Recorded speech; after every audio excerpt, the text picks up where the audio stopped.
मैं आपसे दो तीन चीज आज कहने आया हूं। सबसे पहले ये जो लड़ाई है ये विचारधारा की लड़ाई है। एक तरफ कांग्रेस पार्टी, इंडिया गठबंधन और दूसरी तरफ बीजेपी और आरएसएस। हम कहते हैं कि देश को संविधान के माध्यम से चलाना चाहिए। हम कहते हैं संविधान मजबूत करना चाहिए और बीजेपी और आरएसएस संविधान को खत्म करना चाहते हैं, फाड़ के फेंकना चाहते हैं।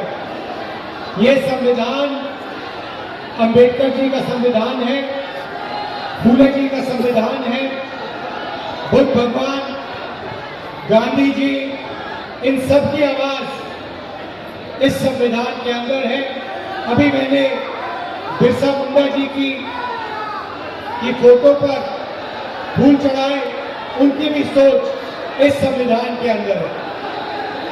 और बीजेपी कहती है कि इस संविधान को खत्म कर देना चाहिए और प्रधानमंत्री कहते हैं कि राहुल गांधी लाल कलर का संविधान लिए घूम रहा है।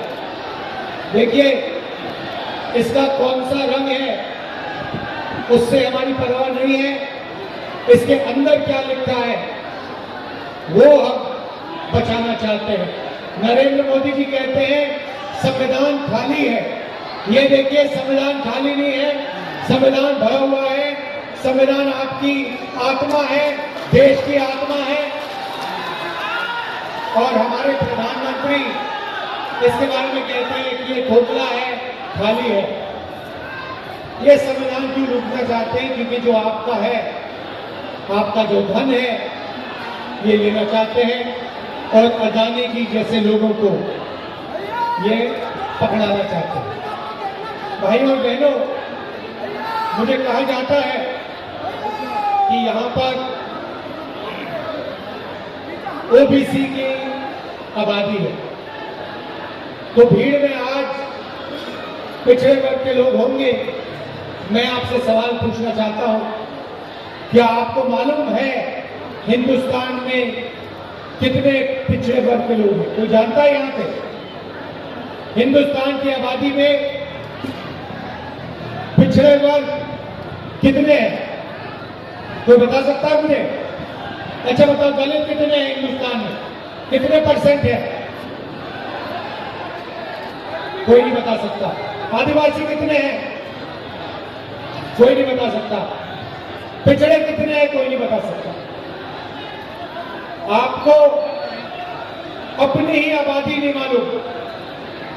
अगर आपको अपनी आबादी नहीं मालूम तो फिर आपकी भागीदारी क्या होनी चाहिए आपको कैसे मालूम होगी?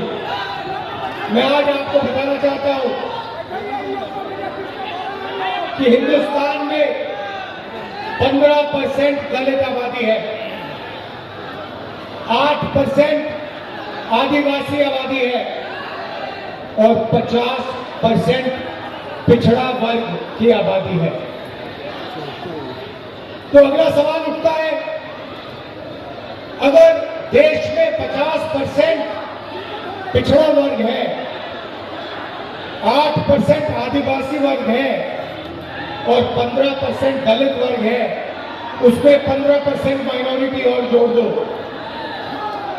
तो फिर इनकी भागीदारी कितनी है? दलितों की कितनी भागीदारी है? आदिवासियों की कितनी है?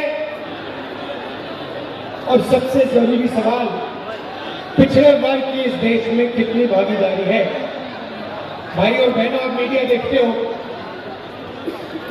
हर रोज शाम को टीवी पे डिस्कशन होता है, एंकर्स के चेहरे आप देखते हो, पत्रकारों के शब्द आप सुनते हो, पढ़ते हो। मैं आपसे सवाल पूछता हूं, मीडिया में ओबीसी वर्ग के कितने लोग हैं? कितने हैं? आदिवासी, दलित मीडिया में आपको कितने दिखाई देते हैं? एक नहीं दिखेगा, क्योंकि मीडिया में ना दलित है, ना आदिवासी है, ना पिछड़े वर्ग का कोई है। वही हालत हिंदुस्तान की सबसे बड़ी कंपनियों में है। प्राइवेट अस्पतालों में मालिक की लिस्ट निकालो, वहां आपको पिछड़ा वर्ग का कोई नहीं मिलेगा, दलित नहीं मिलेगा, आदिवासी नहीं मिलेगा। बड़े बड़े यूनिवर्सिटीज, कॉलेजेस